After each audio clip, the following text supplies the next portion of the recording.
You're listening to Real People's Media. If you don't know who we are, you will soon. Okay, my niece's place, the ones that moved from Winnipeg to Saugeen on December 1st, and our little government helped them move into a house, okay? But the old leadership, they want those guys out of the house, and they had an excuse that there was lead in the water, and, that it was not good to live in there. So there was a lot of excuses being done. But as of today, the young family that moved from Winnipeg to Saugeen, they really thought they were going to be welcomed and all that, but it was not like that. The old government, they didn't want them there, and they wanted to force them out in the middle of winter. So I stayed with my nieces and nephews that moved from Winnipeg, and they were moving to Saugeen because they wanted to go to work, right? So that was their plans, and then they moved here. So anyways, December they moved here, and we're all crowded in this house. There was about 8 of us in this house at my place in Savannah, and we're all crowded in here, but I managed to let them stay with me for 3 weeks here in worry because of a house fire or anything. One of us had to stay awake all night, all the time, to keep an eye on the fire because my wood stove is crappy. But anyways, we managed. And so after Christmas, then we decided we're going to move them in anyways into Saugeen. And I was the one that moved them in that day. And I took it upon myself to move them in because I was worried and they needed their own space. Okay? So that's why we had to move them in from Savannah Lake to Saugeen. So we did our move, and we had the help of the Saugeen, mainly women, as usual, that stepped up to house this young family into that house. So after that, I just stayed with them in vigil because there was 2 young boys that were scared because they've never lived on reserve, and the way things were being threatened, cops were threatened on them and all that to remove them. So what I did was I stayed vigil with the young families that came down, and I didn't move from there.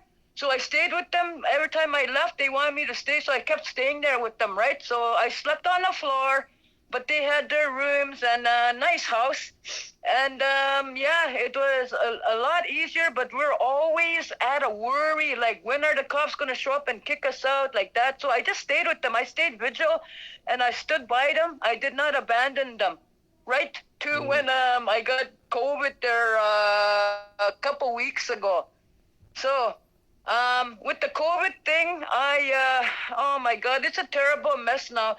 Got a bunch of money, to help the people.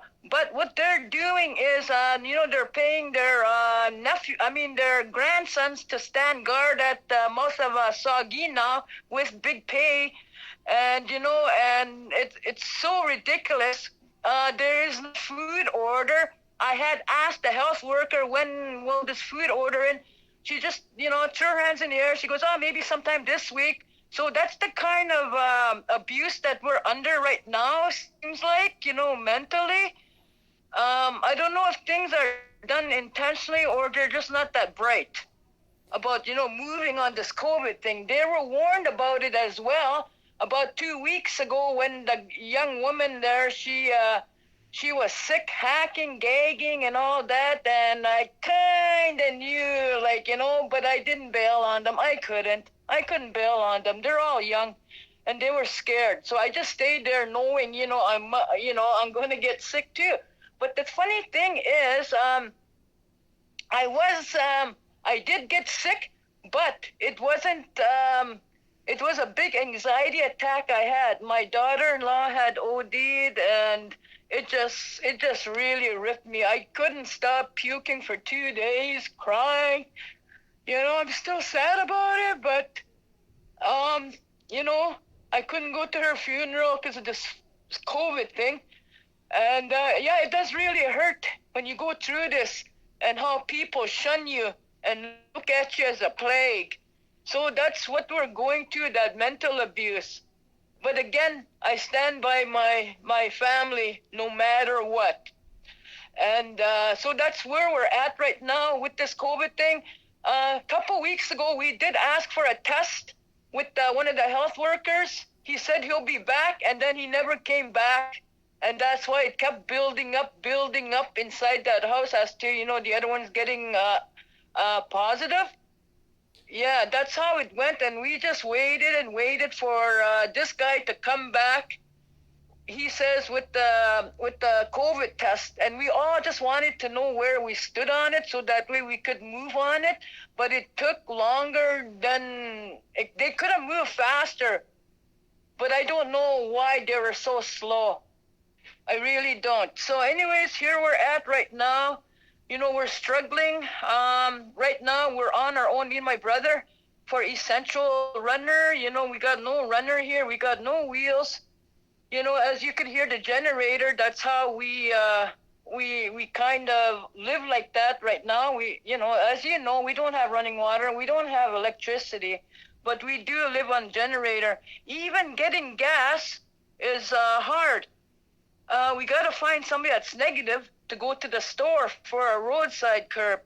But from what we're finding out as we're doing our backtracking with this COVID thing, we found out, and this is so sad, we found out this town, Savant Lake, had already had COVID. The town's merchants did not tell the people that they had COVID already. Meanwhile, Saugeen people were not affected then. But the townspeople here, like the motel and the store, those guys, they were already sick. So, but I'm going to have to get my facts straight on it but the ones I had talked to, they're very accurate in what they say.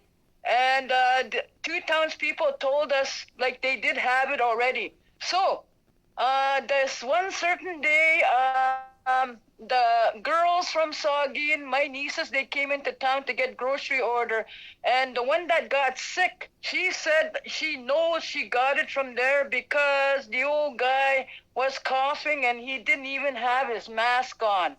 So she said she knew she got sick from there because she started feeling not good, and then she just went into the room and just lay there, and she was just gagging. And to be honest, I did tell her, like, come on, just get to the hospital. And she goes, oh, it's only a chest cold. And I told her, well, if it's a chest cold, one doesn't get antibiotics, man. And hope it's not this, COVID shit. And then she goes, I said, I don't know why you're not removing yourself to not go to the hospital and not infect anybody else in your family. Like, I don't understand that. I told her you should get going in there. But, she was to move. She was too sick to move. And then another female told her the same one. Also didn't. So that's where we're at right now. Me and my brother got tested on the 8th in Savant Lake, and we came back positive. So that is why we're in isolation right now till the 23rd, and then we get retested on the 23rd, see if we get negative or the same. But as of today, like, we're doing okay. Like, we got our taste, we got our smell, we got no headaches, we got no cough, we got no sneezing, and nothing like that as of now. We're eating, like, steady, like, we're just normal. But the only thing is we're positive. Yeah, we didn't get violently sick and all that, and, yet. But this is the 14th day. And it's already 14 days, and we're just watching and taking our temperatures and all that. My brother's only a little bit high because he's always outside, and I told him, don't try to get a chill, working outside, but we need firewood, so we're always, like, working. Today I had to go and borrow 2 wheelbarrows of wood. That was hard, like, from a long ways to haul it home because we simply got no wood. We got no help, and it's just hard, very hard right now. We're tough in it. We're old. but we're going to do our best to survive as Necans. We have to beg for food, and then even they tell us they got none at the health center. Like I don't know how much money was given to that reserve, but again, from the way it seems like again they pocketed it because like there's nothing to really show for. Like it's like getting when you go to a food bank, right? You only get the dry stuff and all that, and no milk, no eggs to go with it. Like that's how it is. We just get pretty well bank food stuff from the health center. Like there's no like really nutritional food. It's all cans kind of thing and dry food. It's pretty pathetic. That's all I got to say about it. But the thing again is the reserve is on a lockdown right now from 10 in the evening till 6 in the morning. And then again, getting somebody to go get the food is going to be another hard process because again, right now we heard on the radio that Sulaka's a hot spot right now for COVID, and I'm just thinking, oh my God, what do I do now? Like that. So we're really sparingly eating here too. Yeah, so we were eating a lot of porridge. I mean, which is good. Like, I'm not complaining, you know.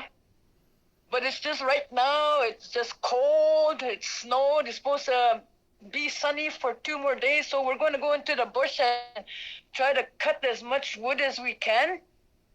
And because, again, I think in 2-3 days it's supposed to snow again for another 4 days, so this time we're going to be prepared. We didn't know that this was going to happen. It was going to snow. We thought we were free sailing. It was nice and warm here for about 3 days. And then all of a sudden, we heard rain and everything for the last 2 days.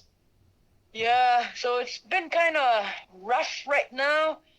But you know what? Again, as I say, we're trying to tough it out. But then, my brother's 59 and I'm 61 and we got no help. I wish there was a couple of young guys, but everybody's scared of us because we tested positive. I don't know with the information people hear, but everybody's kind of staying away from us as if we're plagued, man. Like, it's so pathetic. We even asked the townspeople to help us get our garbage to the dump, and they said they didn't want to do that. And I said, well, the garbage, it's been sitting outside, so if there's anything on it, it should be dead. So, but anyways, even that. So anyways, my brother says, hey, sis, I got an idea. I said, what? Let's burn the garbage. I said, okay, done. And we saved ourselves $10 anyway from taking it to the garbage. But again, I had to argue, and then, it's a good thing my brother's a little bit, smarter, and, that's what we had to do anyway. So we had to burn our garbage because nobody would help us, and the garbage dump is like 2 miles from here, I guess. We were going to wheelbarrow it to the dump, and then I told that lady, I said, if we wheelbarrow our garbage to the dump, please, I do not want to be charged, by M&R, right? Because I had an argument with M&R about the garbage here one time. Us town people, the poor ones, they don't pick up our garbage. We have to pay people to take our garbage. So that was the argument back then. And one time I sent 3 guys to take my garbage in because, the dogs were ripping it and I had to go repack it and all that. So anyways, I told the men, I said, can you guys please wheelbarrow my stuff to the garbage? So they did. And then about 2-3 days later, M&R comes and sees me and asks me who those guys were. And I said, if you're talking about the guys I sent to the dump to take my garbage to the dump, I said, if you want to charge anybody, you charge me. And this guy was from Ignace, the M&R guy. So that's the kind of stuff we go through here as trying to keep our area clean, but nobody will help in that way to come and get your garbage. You got to beg for help around here. There's no such thing as volunteering with a good heart around here. Yeah, it's just that way here. It's pretty, I don't know. I don't want to make people sound bad, but that's what I witness and go through. I don't know, maybe it's just me. I don't know. But anyway, I try and yeah, but it is hard. I'm not gonna lie. It is hard right now, and then cold right now, no wood, and But I think tomorrow, one of the girls said that if you guys could get gas money, pay my gas, you guys could ride in the back of my truck and I'll drop you guys off in the bush. And that's like 5 kilometers away. I said, you know what? Let's do it. I don't care. So I'm going to go with my brother tomorrow and we're going to see if we could try to cut at least a couple cords. Yeah. But again, my knee problem, yeah, I work a little slower, to take it easy. I don't want to, get my knee swollen from, bending. So I got to be very careful. But I do help my brother as much as he can. And, he is a hard worker. He tries his best, but that's where we're at. Yeah. We're doing our best with the situation we're under right now. And I just want to tell people, please pray for us and like we're praying for you as well. Yeah. Again, okay, thank you. And I am only speaking the truth on this. I am not making nothing up. So I just want, we'll see what happens. But again, like I said, I would like to, but I do trust the ones that told us like this place was already had COVID before it hit Saugeen. But since it hit a Necan household, all of us are getting looked at weird. That's where we stand with this COVID thing yet. I mean, as of now, no one's died yet. We're crossing our finger nobody does. But we got another girl that's not doing so well. So we're kind of worried about her. And yeah. So anyway, I think the other one, yeah, the second one, we'll find out. I gotta call her up later or find out somehow how she's doing. Yeah, because, yeah. But anyway, yeah, that's what's happening right now. But nobody's passed away yet. Yeah, and I'm glad nobody does yet because it's gonna hurt. Yep. But here we are. Here we are.